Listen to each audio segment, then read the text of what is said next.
সরকারি চাকরির প্রতিশ্রুতি সব সরকারেরই নির্বাচনী এটা একটা প্রতিশ্রুতির মধ্যে থাকে।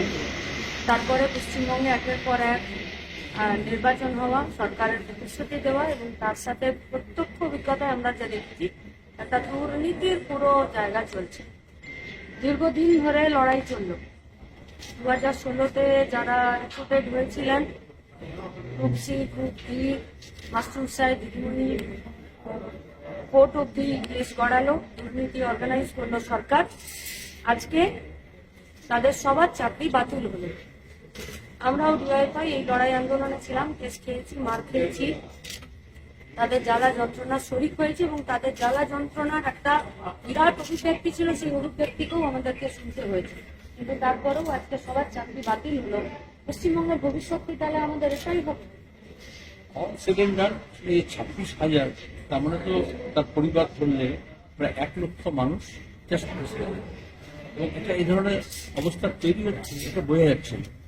কিন্তু এটা তো যাদের চাকরি গেল তাদের তো এরা শুধু শিক্ষকের চাকরি যাওয়া হয়, বাকি তো গ্রুপ সিজনে যা বলছে। কিন্তু প্রথম কথা হচ্ছে যে যাদেরকে সরকার অ্যাপয়েন্টমেন্ট এটা দিল, কিন্তু এখন কোর্ট বলছে এটা গোটা প্রক্রিয়াটা হচ্ছে দুর্নীতিযুক্ত এবং এই জন্য পারা যাবে না। তাহলে কাজ তো সে যাবে।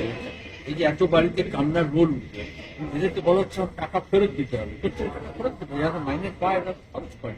আর এরা সবাই হচ্ছে বয়সটা যখন সংসারটা শুরু করেছে, জীবনটা সবাই শুরু করেছে, জীবনটা শুরু করতে গিয়ে ধাক্কা কেন হলো সেটা বড় প্রশ্ন হবে না? অনেকে এখান থেকে পাশ করাতে চাইছে, কিন্তু আমরা প্রথম থেকে বলছিলাম যে এটা প্রক্রিয়ার মধ্যে যদি একটা দুর্নীতি হয় তাহলে গোটা ব্যবস্থাটাই দুর্নীতির থেকে একদম মানে ছাপ পড়ে যায়। একটা নর্দমাতে যদি একটা নোংরা জল যায়, আশপাশটা দূষিত করে, তাহলে কয়েকজন লোক মন্ত্রী হতে পারে, অফিসার হতে পারে, স্কুল সার্ভিস কমিশন হতে পারে, স্কুল বোর্ড হতে পারে, স্কুল কর্তৃপক্ষ হতে পারে, এবং কিছু লোকজন দুর্নীতি করে যায়। কিছু লোক তো দোকান খুলে, কোম্পানি খুলে চাকরির জন্য টাকা তুলেছে, টাকা বিলি করেছে। এদের মধ্যে আমি বলছি না সবাই দোষী, আমরা কখনো বলিনি। কিন্তু একবার যদি গোটা ব্যবস্থাটা যদি পূর্ণ হয়, তো আইন কি দেখে? আইন তো গোটা সামগ্রিকভাবে দেখবে। এখানে বলা হচ্ছিল বারবার যে তোমরা বেছে দাও যে কাকে ঠিক ঠিক পরীক্ষা দিয়েছে, চাকরি পেয়েছে, এবং আমাদের বিশ্বাস বেশিরভাগটা তাই।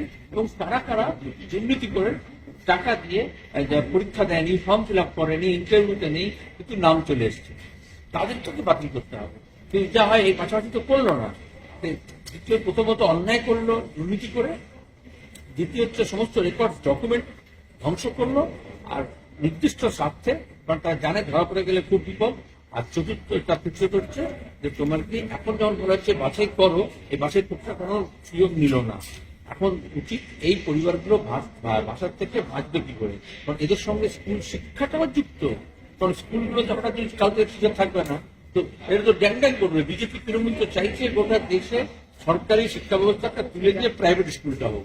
তাহলে এখন কম টাকায় স্কুলে চাকরি করবে, আর কোনো মান থাকবে না, কিন্তু সবাই মনে করবে সব করে একটা ভালো স্কুলে পড়ছি। তাহলে স্কুল ব্যবস্থাটাকে বাঁচানো, এটা কিন্তু এই কটা পরিবারের জন্য নয়, আমাদের স্বাস্থ্য হচ্ছে গোটা স্কুল শিক্ষা ব্যবস্থাটাকে বাঁচাতে হবে। সুপ্রিম কোর্ট যা বলেছে, আমি যা শুনেছি, এখনো পূর্ণাঙ্গ রায়টা পাইনি, যে দ্রুত নিয়োগ সম্পন্ন করতে হবে। তাহলে সরকারের কোনো বাহানা চলবে না। বাহানা দেখাতে পারে এটা হচ্ছে ওটা হচ্ছে, এতদিন ধরে মমতা ব্যানার্জি কি বলেছেন, কোর্টের জন্য নিয়োগ করছে না। তো এখন তো কোর্ট বলছে নিয়োগ করো, তাহলে যা দরখাস্ত করেছিল, যা পুরস্কার দিয়েছিল, তাদেরকে আবার পুনর্নির্মাণ করতে হবে। যেমন কোনো দুর্ঘটনা ঘটে গেলে পুনর্নির্মাণ করে, এরকম গোটা ব্যাপারটা পুনর্নির্মাণ করতে হবে দ্রুত, এবং 2-2.5 মাসের মধ্যে নিয়োগটাকে সম্পন্ন করতে হবে। কারণ স্কুলগুলোকে বাঁচাতে হবে, এবং এদের মধ্যে যারা যোগ্য শিক্ষকটাকে তাদেরও বাঁচতে হবে। তারা তো একটা স্টিগমা, শহরে বাজারে দোকানে যাবে, বলবে তাকে চাকরি বাতিল হয়ে গেছে, এরকমই হয়। তো মনে আছে আলিবাবা 40 সালের সময় কাসিমের বাড়িতে যখন মর্জিনা লাগিয়ে দিয়েছিল, দেখে দেখা লাগিয়েছিল, কারণ সব বাড়িতেই চুল লাগিয়ে দিয়েছে। তো এটা তো মমতা তাই করলেন যে সব শিক্ষককেই বদনাম করবে। এই 26,000-এর বাইরেও যে শিক্ষকরা আছে তাদেরকে জিজ্ঞেস করবে, দাদা আপনার কবে শিক্ষক, দিদি আপনি কবে শিক্ষক হবে? গোটা শিক্ষক স্কুল প্রফেশন তাকে বদনাম করলো, শিক্ষা ব্যবস্থাকে ধ্বংস করলো। এখন তোদের দরকার, যুবদের দরকার, ছাত্রদের দরকার, এবং এই চাকরি প্রার্থী যারা ছিল, যারা চাকরি পেল না, যারা পেলো, যারা চাকরি গেল, যারা চাকরি করছে, তাদের সবাইকে একসঙ্গে হয়ে এই দুর্নীতি শাসনের বিরুদ্ধে লড়তে হবে। এটাকে সপাটে উন্মূলন না করলে তোমার গিয়ে এই ব্যবস্থাটা আবার তাই হবে। আবার যে নিয়োগ করবে তাতে আবার তো লজ্জা নেই তো। এরকম তো প্রাইমারি, এরকম তো মাদ্রাসা, এরকম তো অন্যান্য ক্ষেত্রে কলেজে সমস্ত হয়ে তাই। তাহলে কাউন্টার, ঘুষের কাউন্টার খুলবে সরকার, আর শাস্তি পাবে যোগ্যরা, এবং তার সাথে গোটা যুব সমাজ, ছাত্র সমাজ পশ্চিমবঙ্গে, এটাই আমাদের ভবিষ্যৎ হবে। বুঝবুলি করা মনে পড়ে গেল আমাদের হিন্দিতে একটা কথা আছে, আটাকে সাথ গুণ পেশা। যদি পোকা থাকে গমের মধ্যে, এবং তারপরে যদি আটার চাকরিতে দিয়ে দেওয়া হয়, তাহলে গমের যেরকম আটা হবে ওই পোকাগুলো তার মধ্যে মিশে যাবে। তাহলে দুর্নীতিযুক্ত করে ঘুষের টাকা নিয়ে চাকরিদাতে কি করেছে, পোকা এবং গম একসঙ্গে পেশাই করেছে। যার ফলে এখন যেটা হচ্ছে, যখন বিষাক্ত হয়েছে তখন সবটা ফেলে দেওয়া। এর মধ্যে গমের দোষ নেই, এর মধ্যে আটার দোষ নেই।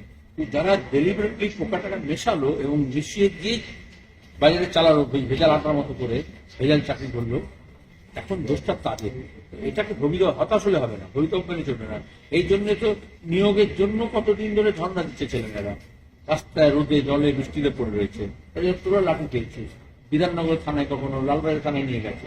তো এখন দাঁড়িয়ে এই লড়াইটা আরো তীব্র করতে হবে। আবার উল্টোদিকে বিজেপি এসে বলবে এই যে দেখো আমরা সবাই সব চাকরি দেবো, তা তো নয়। এরকম চাকরি বাকরি অন্য রাজ্যে হয়েছে, কেন হয়েছে? এই যে এটা গোটা ব্যাপারটা তো ব্যাপক কাণ্ড। মধ্যপ্রদেশে RSS প্রথমে করে ব্যাপক কাণ্ড, যেটা হচ্ছে ব্যবসায়িক পরীক্ষা, এখানে চাকরি এবং ভর্তির জন্য পরীক্ষায় দুর্নীতি করে। সেখান থেকে তৃণমূল শিখেছে, RSS এর ঘরে শিখেছে দুর্নীতিটা। তাহলে আমাদের রাজ্যে তো বছর বছর SSC পরীক্ষা হতো, প্রাইমারি নিয়োগটা হতো, এবং 2011 আগে যারা চাকরি পেয়েছে তাই তো সংকটটা নেই। তাহলে এখন কেন এই সংকটটা হলো? তাহলে মূলে ধরতে হবে, ওপরে ওপরে করলে হবে না। আর গোড়ায় যদি ধরা হয় তাহলে গলতটা কোথায় আছে? দুর্নীতিযুক্ত লোকেরা যদি দুর্নীতি করে ভোটে যায় তাহলে সব ব্যাপারটাই দুর্নীতিযুক্ত হয়। হাসপাতালে ভর্তি থেকে, ওষুধের ভেজাল থেকে, সব জায়গায়। এবং যদি এটাকে নিয়ে এখন দেখো আমরা কি বলি, না তাহলে ধর্ম ধর্ম করো, অনেকে বলে তো সব এত পচে গেছে। আচ্ছা এখন রাম মন্দির, তোমার রামনবমী, ঈদ আর এইসব নামা, এটা কি বড় ব্যাপার? ওরা দেশে যে রাজনীতিটা হচ্ছে মন্দির মসজিদ নিয়ে, এখনো দাঁড়িয়ে এই এক সপ্তাহের মধ্যে, তাহলে মানুষকে তো বুঝতে হবে যে স্কুলটাকে বাঁচাতে হবে, শিক্ষকের চাকরি বাঁচাতে হবে, শিক্ষক নিয়োগ করতে হবে, এটা মূল কথা, না মন্দির মসজিদে গিয়ে হামলা করাবো? কোন দিকে নিয়ে যাচ্ছে? একদিকে একটু ধর্মাচরণের নাম করে মানুষকে ভাগ করছে, মাদ্রাসা স্কুলকে ভাগ করছে, কিন্তু চাকরি যখন যাচ্ছে স্কুল আর মাদ্রাসা উভয় ধ্বংস হবে। 26,000 বাতিল হলে যেমন গরিবের শিক্ষা চলে যাবে, তাহলে গরিবের চাকরিও চলে যাবে। তাহলে পশ্চিমবঙ্গের সরকারটা গরিবদের নয়। টার্গেটটা কারা? আজকে গোটা দেশে এবং রাজ্যে এই যে দক্ষিণপন্থার উত্থান হয়েছে, এই টার্গেটটা হচ্ছে 1%-এর কাছে 40%-এর প্রপার্টি চলে যাচ্ছে, অ্যাসেট চলে যাচ্ছে, জিডিপির একটা বড় অংশ তাদের হাতে চলে যাচ্ছে। তারা তো সুখে আছে, তো তারাই আবার টাকা পয়সা দিয়ে, কর্পোরেট ফান্ড দিয়ে, ইলেকট্রাল বন্ড দিয়ে এমন করছে, সেখানে যাই একটু ধর্ম করো, একটু মন্দির মসজিদ করো, আর অন্যদিকে ভোটের সময় একটু তার খুব খাও পিও, দিনকে আরাম করবে, একটু মদ মৎসব করো। কিন্তু ব্যবস্থাটা এমন করা হবে যেখানে তোমার হাতে জমি চলে যাবে, তোমার হাতে চাকরি চলে যাবে, তোমার হাতে শিক্ষা চলে যাবে, তোমার হাতে স্বাস্থ্য চলে যাবে, তোমার বাসস্থান চলে যাবে, তোমার সড়ক চলে যাবে, তোমার পুকুর, তোমার জঙ্গল, তোমার নদী নালা সব চলে যাবে। এটা শুধু স্কুল নয়, আসলে গরিব মানুষকে যদি বিধানসভা থেকে সরিয়ে দেওয়া হয়, পঞ্চায়েত থেকে সরিয়ে দেওয়া হয়, পুরসভা থেকে সরিয়ে দেওয়া হয়, লোকসভা থেকে সরিয়ে দেওয়া হয়, তাহলে কিন্তু আসলে সব জায়গা থেকে, জনসভা থেকে সরিয়ে দেওয়া হয়। এবং সেখানে দাঁড়িয়ে ক্রমাগত দেখবে, এখন যখন আগে মাস্টার মশাই গল্প ছিল শরৎচন্দ্রের, তারপরে পণ্ডিত মশাই ওই সিনেমাও হয়েছিল, হিন্দি সিনেমা, সেখানে দাঁড়িয়ে মাস্টারদের চরিত্র দেখানো হয়েছে। এখন কোনো হিন্দি সিনেমা, কোনো বাংলা সিনেমায় কোনো মাস্টারের চরিত্র আছে? আগে গ্রাম থেকে একটা ছেলে আসতো, সংঘর্ষ করতো, তারপরে এস্টাবলিশ হতো, সেরকম চরিত্র এখন আছে? যেরকম সিনেমাতে নেই, সেরকম মিডিয়াতে নেই, সেরকম স্কুল কলেজ বিশ্ববিদ্যালয় থাকবে না, যেরকম বিধানসভা লোকসভায় নেই। তাহলে আসলে গরিব অংশকে, মধ্যবিত্ত নিম্নবিত্ত অংশকে অপসারণ করে দেওয়া হচ্ছে তাদের লেজিটিমেট জায়গা। আমরা তো এই কোটা আন্দোলনটাতে শুরু থেকেই ছিলাম, আমাদের কংগ্রেসরা সব এসব খেয়েছে তাদের সাথে, যারা চাকরি প্রার্থী, যারা চাকরি করছিলেন তাদের সাথে, এবং এমনকি আইনিগতভাবেও এই লড়াইটা মাস্টারদের সাথে আমরা লড়ছিলাম। তাহলে এই লড়াইটা আরো তীব্র হলো। হতাশ হওয়ার কোনো জায়গা নেই, লড়াই চালিয়ে যেতে হবে, লড়তে হবে, এবং এই স্কুলগুলোকে বাঁচাতে হবে, এবং যে ছেলেমেয়েরা বাইরে আছে তাদেরকে, যাদেরকে বাইরে করে দেওয়া হলো, তাদেরকে স্কুলের মধ্যে আবার ঢোকাতে হবে।